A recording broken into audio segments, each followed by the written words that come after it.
दोस्तों, वर्तमान समय में बहुत से परिवार विभिन्न प्रकार की समस्याओं से ग्रस्त दिखाई पड़ते हैं। इन परिवारों में आए दिन कलेश देखने को मिलता है।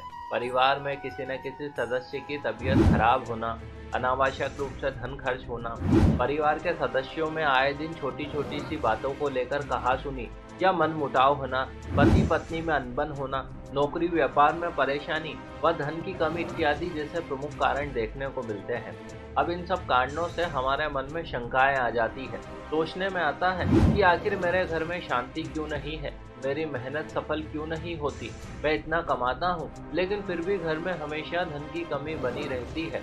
कहीं ऐसा तो नहीं कि मेरे घर में कोई भूत प्रेत बाधा हो, किसी ने कुछ कर तो नहीं दिया, पता नहीं किसकी नजर लग गई, ना जाने घर में कौन सा वास्तु दोष है, और भी पता नहीं क्या क्या। फिर ऐसे में वो व्यक्ति यहाँ वहाँ जाता है, पैसा खर्च करता है, फिर भी सकारात्मक प्रभाव देखने को नहीं मिलता। लेकिन दोस्तों, आज हम आपको आपकी इन्हीं सब चिंताओं से मुक्ति के लिए एक ऐसा सरल प्रयोग बताने जा रहे हैं जिसे करके मात्र 4 दिन में ही आपको ये पता चल जाएगा कि आपके घर में कौन सी समस्या है। साथ ही साथ ये भी कि इस प्रकार की अलावला को दूर करने के लिए आपको क्या उपाय करने चाहिए। वैसे दोस्तों, ये उपाय घर का कोई भी सदस्य कर सकता है और इसे हर उस व्यक्ति को करना चाहिए जो सुखी व खुशहाल परिवार चाहता है। निश्चित ही ये उपाय आपको और भी अधिक धनवान, समृद्धशाली और सुखी होने में सहायता करेगा। तो देर किस बात की, चलिए शुरू करते हैं। नमस्कार और एक बार फिर स्वागत है आप सभी का आपके अपने वीडियो कलेश यूट्यूब चैनल पर।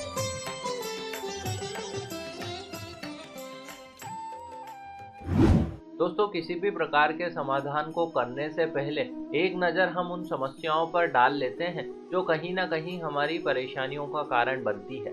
मान लीजिए कि यदि किसी परिवार के सदस्यों में एकता नहीं है, पति पत्नी में अनबन रहती है, घर में कलेश रहता है, मन में बेचैनी व अशांति का अनुभव होता है, तो समझना चाहिए कि घर में वास्तु दोष है या ग्रह नक्षत्रों का दोष है या किसी की कठोर नजर लगी है। इसी प्रकार से यदि घर में किसी प्रकार की आवाज आती है, घुंघरू बजते हैं, रात में काली छाया दिखाई पड़ती है, सोते हैं तो ऐसा लगता है कि कोई छाती पर बैठा है, गला दबा रहा है, हर जगह असफलता हाथ लगती है, तो समझना कि किसी प्रेत आत्मा, चुड़ैल या ऐसी ही किसी प्रकार की नकारात्मक शक्ति का साया है।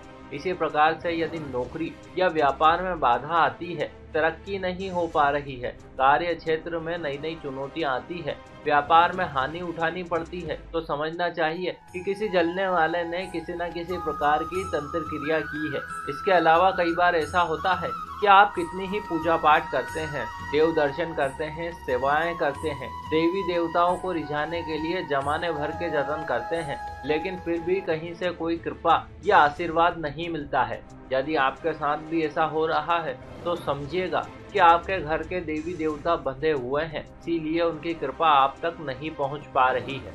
चलिए अब बात करते हैं एक ऐसे प्रयोग की जिससे आपको पता चल जाएगा कि क्या वाकई में आपके घर में समस्याएं हैं या ये सब कुछ आपका मात्र भ्रम है। दोस्तों, इसके लिए आपको बस करना ये है कि आप किसी नर्सरी में जाकर सफेद गुड़हल का पौधा खरीद कर लाएं। ध्यान रहे, यह पौधा अलग अलग रंगों में मिलता है, लेकिन आपको केवल सफेद रंग के गुड़हल का पौधा ही खरीदना है। इसे अंग्रेजी में हिबिस्कस के नाम से जाना जाता है। इस पौधे को आप शुक्रवार या रविवार के दिन ही खरीद कर लाएं, या ये कहीं आपको ऐसे ही मिल जाए तो भी आप इसे ला सकते हैं। बस जिस दिन आप इसे घर में लाएं वो दिन रविवार का होना चाहिए। इसके बाद आप इस पौधे को अपने घर के आंगन या कंपाउंड इत्यादि एरिया में, यानी कि किसी ऐसी जगह लगा दें जहां पर पर्याप्त रोशनी व हवा आती हो।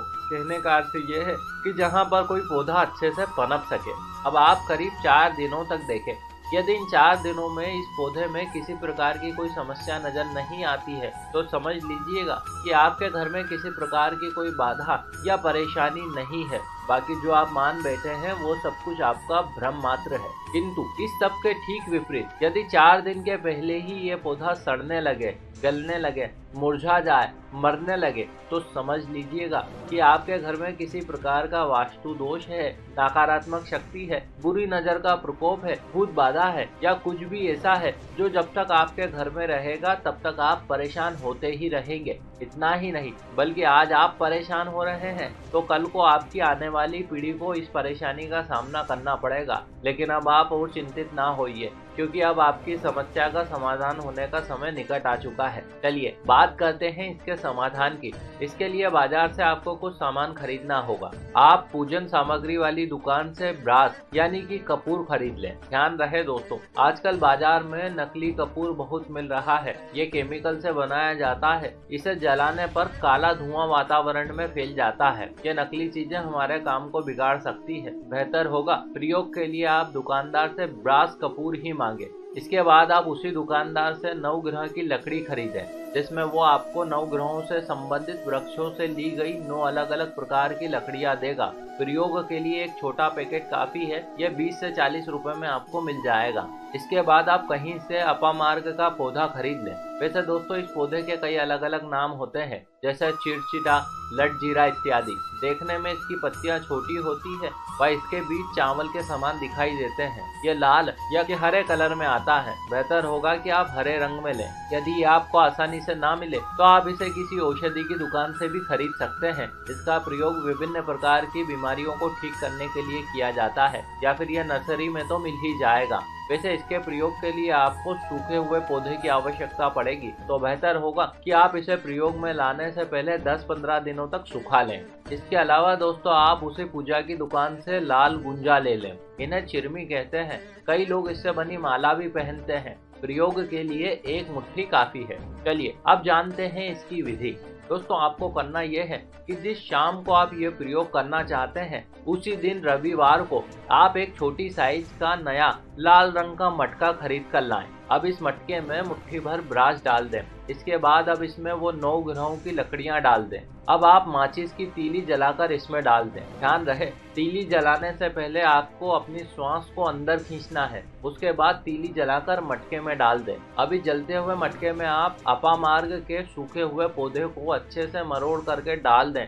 ताकि ये भी ठीक ढंग से जल सके। ध्यान रहे दोस्तों, ये पौधा पूरी तरह से सूखा हुआ होना चाहिए, अन्यथा इससे काला धुआं निकलेगा जो हमारे प्रयोग के लिए ठीक नहीं है। अब आप इस जलते हुए अपामार्ग या चिड़चिटा पर 1 मुट्ठी लाल गुंजे डाल दें। अब दोस्तों इस प्रयोग में आपको इस बात का ध्यान रखना है कि आप इसे जलाएं तो ये सामग्री अच्छे से जलना चाहिए। यदि आवश्यकता पड़े तो ऊपर से 1-2 मुट्ठी ब्रास और डाल दें। साथ ही इस मटके को आप प्रयोग करते समय अपने घर के बीचों बीच या ऐसे स्थान पर रखें जहां से इसका धुआं घर के सभी कमरों में कोनों कोनों तक फैल जाए। अब इसे रात भर ऐसे ही पड़े रहने दें व अगले दिन सुबह इसकी भस्म को घर के बाहर चारों ओर अच्छे से डाल दें और इस मटके को जाकर किसी जल में विसर्जित कर दें। बस दोस्तों अब आपका काम हो गया। इस असरदार प्रयोग के प्रभाव से आपके घर में बुरी से बुरी ताकत भी भाग जाएगी। किसी प्रकार का दोष नहीं रहेगा। दुश्मन के द्वारा कुछ भी किया कराया क्यों ना हो, उसका असर समाप्त तो होकर ही रहेगा। करने के लिए एक ही प्रयोग काफी है, लेकिन आप चाहें तो इसे 5 रविवार कीजिए या फिर वर्ष में 1 बार या 2 बार अवश्य कीजिए। वैसे हो सकता है दोस्तों कि आप में से कुछ लोगों को अपने घर में इस प्रकार की समस्याएं नजर नहीं आए, लेकिन फिर भी आप चाहें तो ये छोटा सा प्रयोग है, करने में क्या जाता है। इसे करने से निश्चित ही आपको लाभ होगा। इससे आपके घर में सुख शांति व समृद्धि स्थायी रूप से निवास करने लगेगी। व्यापार का विस्तार होने लगेगा। नौकरी में पदोन्नति के योग बनेंगे। परिवार के सदस्यों में सामंजस्य स्थापित होगा व दाम्पत्य संबंधों में मधुरता आएगी। तो दोस्तों ये था वो छोटा सा उपाय जिन्हें अपनाकर आप अपने घर में सुख शांति का वातावरण निर्मित कर सकते हैं। आशा करते हैं ये जानकारी आपके लिए अत्यंत ही कल्याणकारी सिद्ध हो। ऐसे और भी वीडियो देखने के लिए अभी सब्सक्राइब कीजिए वीडियो कलेश यूट्यूब चैनल को। आप सभी दोस्तों का बहुत बहुत धन्यवाद।